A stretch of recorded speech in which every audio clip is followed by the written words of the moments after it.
Iron Fist Episode 6, Immortal emerges from cave. I actually thought this was an okay episode. I didn't think it was like absolutely amazing, and that's kind of, once again it goes a bit back to the fighting portion because there was really good stuff. Once again, Ward has a really great moment in this where I guess he was still in 100% deniability about the hand. I mean, of course he didn't know everything, even though he listened to his dad tell that story. But he's talking about the dragons and stuff like that. So he's like, all right, this is a bit crazy. It's a bit over the top. You're being a little nuts about it. And I mean, it would freak anyone out. But he's already dealing with his dead father, and that's causing him to constantly take drugs to, I guess, calm down. Which doesn't help that he keeps doing it with alcohol. So of course that probably just helps him get addicted to it. And then of course he sees, a decapitated head just chilling in the truck, so that'll F him up as well. So pretty interesting, story for him in this episode where he's just losing it. And I really don't know what to expect from his character going into the rest of the season. But these 6 episodes were early on. These were the episodes that everybody was kind of reviewing because for whatever reason, a lot of people that were reviewing the series early only got the first 6 episodes. I don't know what the deal was with that, but they only got like the first 6 episodes. And getting to this final episode that a lot of the early reviewers have, I kind of see why some of them didn't enjoy it. It's so far it's been fairly slow paced. The biggest thing for me has been the action because I don't mind the slow pace. Daredevil is fairly slow paced, I think, especially the first season. The second season, not as much because they have both Daredevil as well as Punisher in there, and then the second half, the Hand comes in as far as the main villains. So there's like a ton of action in there, and it's not nearly as slow paced as the first season. But at least the first season made up for the slow paced stuff by having like they have interesting moments in this, and I enjoy them. But when it gets to the action, that's the best part, and it's like that's really awesome. And I wish that was like, the whole thing. I love seeing all the great action, but the slow-paced scenes are slow-paced, but still enjoyable. And while they have those in here, I still enjoy actually some of the slow-paced parts. It's the fact that the action doesn't ramp it up. It ramps it up like a little bit because it's a fight scene, but it doesn't ramp it up like I feel it should. And I feel like this episode still managed to do that with a sort of game to death type thing where he's going through different levels in this like crazy death fight. And I was really hoping that the final fight was going to be super awesome, and honestly it kind of disappointed me. Like, I think oddly enough, I think the first fight was the best one with the 2 brothers, and more than the action we saw, the story for that entertained me the most, because I mentioned this before, like this is Danny, even in the first episode, this is not the Danny Rand I'm used to, where he's Iron Fist, or he's like the master, and he's calm and mature, and he's always giving, he does all the sayings he does in this, but he doesn't like just snap and start whooping on people and just seeing people that aren't there. And this really took it to the next level in this, and I love that because they basically took it to the point of indoctrination. Like, he wasn't there just training, he's like indoctrinated to be the weapon, the living weapon that destroys the Hand. And I thought that was really cool, seeing that come to light by the end of this episode, because when he was training, or he was meditating at first, and he's talking to himself, I didn't think much of it. I was like, okay, he's meditating to get ready for going into like this life or death battle where he challenges the Hand's greatest warriors.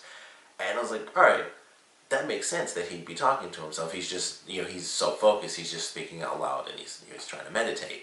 And then, he's seeing his master during the first fight, and it's like, him going through the training all over again to become the Iron Fist. And it was like, yeah, that makes sense. He wasn't really talking to himself too much. And then he got to the end where he fought the last guy, and he was just losing it. Like, he was like just talking to him, and the guy was off to the side, and he was moving like super fast when he was doing it. He wasn't even focusing on him, and he was just blocking him with one hand, and he's losing it. And we see Madame Gao come in at the end where she's like, you let this guy go or she dies. And he had to think about that, even though his whole mission was to save her. He's literally seeing his master because he's finally facing off against the Hand. And he's like thinking, like, should I kill this guy? Because that's what I was told to do for the past 15 years. So I'm supposed to destroy this guy. I'm the living weapon to take down the Hand. And I thought that was great. I was like, this is really good. And then even after that happens, he's talking, and at first I was like, oh, he's just talking out loud because he's freaking out. Like, I legitimately thought he was just upset because I was like, man, she dishonored me, but she cheated, so is it dishonorable really? And then he lets the girl walk in front of him, and he just turns around. He's like, "But she cheated," and I'm like, "Was I supposed to let her die?" And I was like, "Oh, he's just losing his mind now," and I actually liked that. I thought that was actually really entertaining. So I'm excited to see how far they go with that side of his character and how he finally overcomes it. Because you won't see Master Splinter saying you need to like kill this dude. Like that's just not gonna happen too often. But you got it in this because the guy who's playing the Master, he's Master Splinter in the current Ninja Turtle series. So that was pretty awesome. As soon as I heard his voice, I was like, that's Master Splinter. So that was really awesome. And I looked it up to make sure it's definitely him. But that was really awesome. I was like, they got Master Splinter. So that was pretty cool. But man, it was just nuts. He was going through, and I was like, it started off pretty simple. He's training, he's talking to himself, he's building his own confidence. And then it just got darker and darker. Like, sure, he's the weapon to take on the hand. It's kind of just out there. But then he faces this dilemma, and he literally struggles with saving this woman's life. And that was the whole purpose. He spent 24 hours looking for this girl, and then he gets to it, and he's like, but I'm the living weapon. I'm supposed to destroy the hand.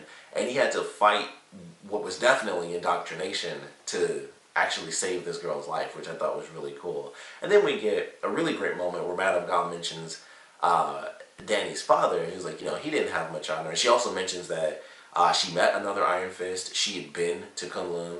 And for whatever reason, she left as well. So I'm curious what her reasons might have been, unless she was kicked out. Yeah, I just always assume that because she's a villain.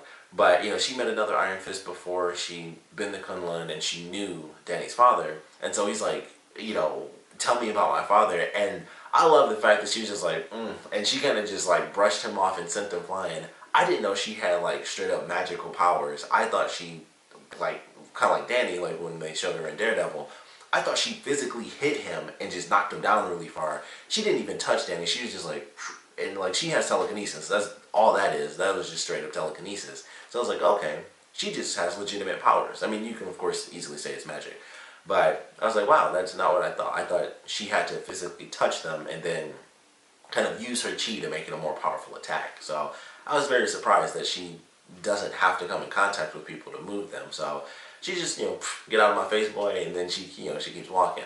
But I thought that was really cool. And then just like I said, the way it played out with, Danny seeing his master still after that and freaking out, like, she cheated and stuff, and he's almost feeling like disgraced from beyond the grave a little bit from his master, which is just really crazy. So I thought that was very cool. Or maybe not. Who knows? I mean, considering this thing is from like another dimension sort of deal, maybe he wasn't seeing things. Maybe he was meditating and his master was able to come to him on like sort of an astral plane sort of deal. So I don't know. That's totally possible. That's all over the Marvel Universe, the astral plane. So it's possible that could have actually been him talking to his master, and it seemed like he was going crazy, but I'm pretty sure it was just him going crazy, because he easily could have been like, I don't want to do that, but it was all in his head where he's like fighting this indoctrination. And even if he was actually there, he was still fighting the indoctrination of 15 years, like it probably literally being beat into him that he's supposed to destroy the hand. So pretty cool with what they did there, but once again, going back to the action, it's just not as great as I want it to be. Even when the first fight started, I was like, this isn't as cool as I kind of think it should be. I just felt like there's something missing. And it was still cool. He's fighting two people at once, but once again, it just didn't seem super impactful and entertaining. And the second fight, of course, was mentally based more than anything, so that I don't really count. But the third fight, I was really looking forward to what that guy was going to do, because the freaking thing starts where he killed a room full of people and he's singing Take On Me by Aha. And I'm like, I can't wait to see this guy fight. And he used like two weapons. He used the staff, which was broken, and then he used what I thought he was going to separate those into, I believe they're called like Karai or something like that. I can't remember the name. It's not Karai. But I thought he was going to separate that and, kind of dual wield a little. And then they're fighting and he's spinning it around, and it was cool from the start. He's using the staff, and like when he flips the staff and Danny grabs it and then he like kicks Danny and then he flips it and he's spinning it around his waist. I was like, this is cool. It's cool to see how he's using these weapons, and there were like a dozen weapons and he used two. And then once he gets to the second weapon, they end up running into the other location, and it's a bunch of pipes, so he's swinging and it's much darker, so it's harder to see, and he's not really able to do much with the weapon because he's hitting the sides and stuff. And I was like, yeah, it wasn't as cool, and he didn't use as many weapons, and I just felt really disappointed. So at this point, I'm just kind of not really excited until unless I'm still excited for when they finally team up. Danny and Colleen finally team up, but until then, I'm not super looking forward to Danny fighting. I mean, it seems to go back and forth. Like I said, they had the truck fight. It was awesome. Although that was like the third or fourth fight scene he had, and it was finally like, this is a great fight scene. So, and it's just crazy. Like it was three different people. Two. The beginning and the end were like full on physical, just martial arts fights, and it still just wasn't as cool as I felt they should have been. I didn't feel like there's just a lot of epicness to it, to be totally honest. And I think it really does come from the fact that just the way he fights isn't as brutal. So there's a lot of dodging. And even the stuff I've seen, that's another part of it. Aside from the crazy side that I'm not too familiar with, as far as him fighting, I'm so used to him doing flips and kicks all over the place and landing a bunch of blows. And in this, that's just not the case because, I would assume the actor, and that was a big thing about it. I heard some crazy stuff where it's like he learned some of the choreography. He learned like 12 or 15 minutes ahead of the fight. So that says a lot right there, and that's a big part of why stuff like this happens.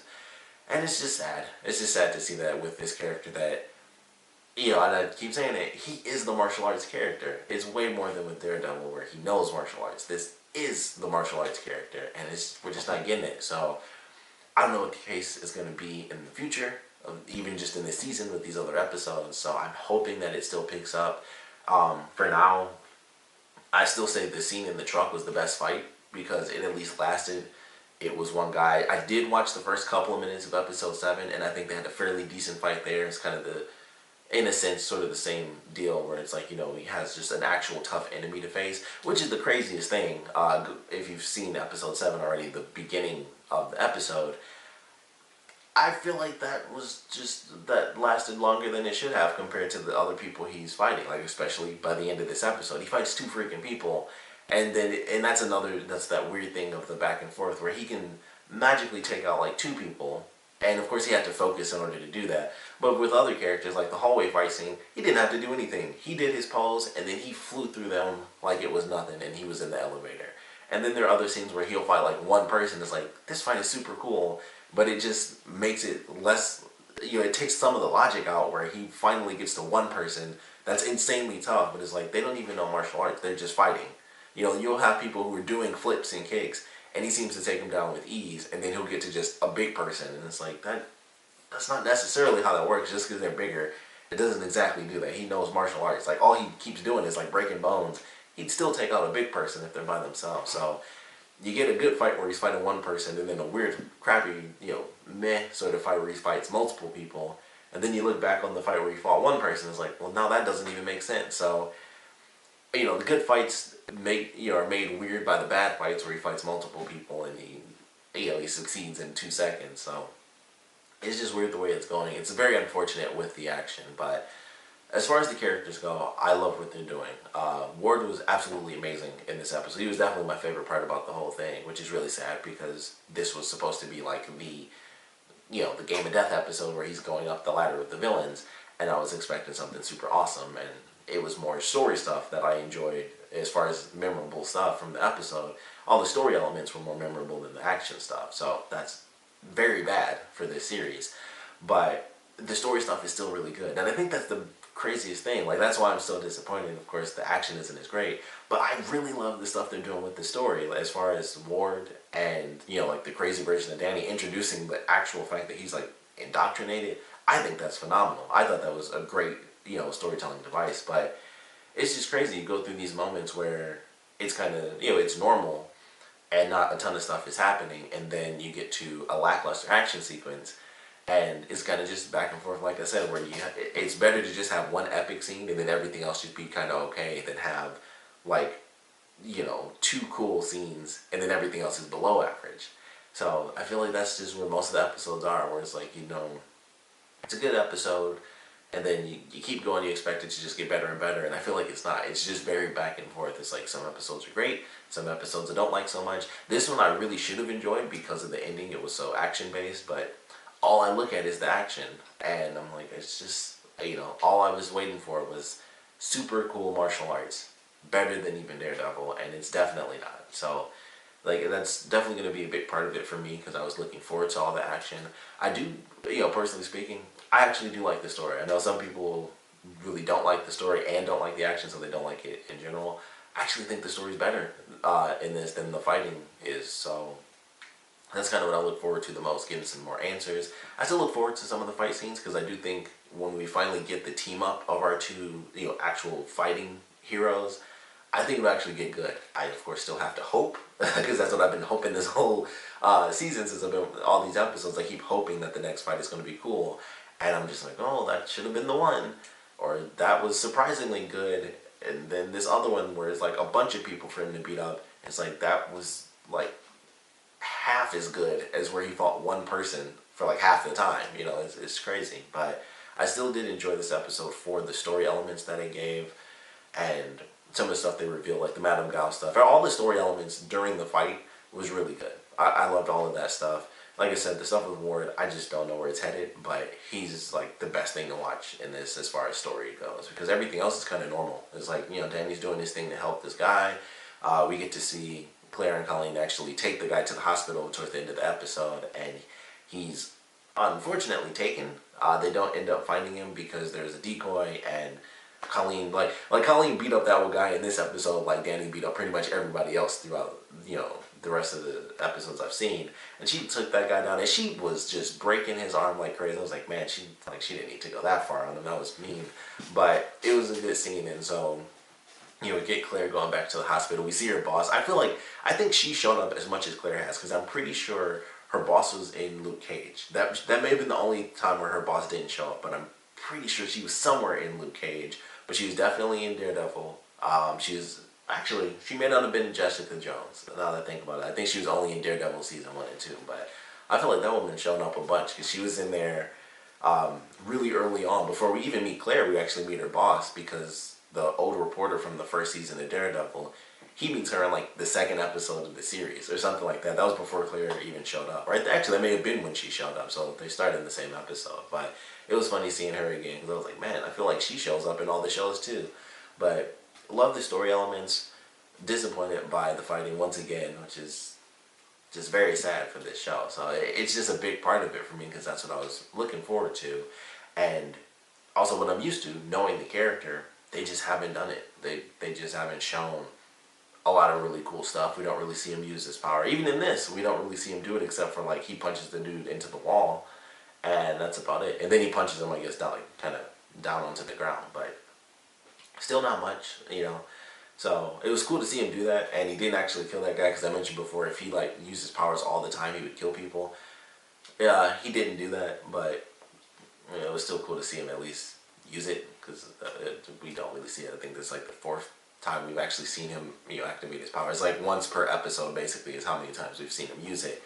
And I would assume he pulled his punch because we've seen, it's a fairly inconsistent magic because he can kind of do it however he wants because he can, have a hatchet slam on his hand and it just shatters, but he can punch a dude and, he just knocked him down.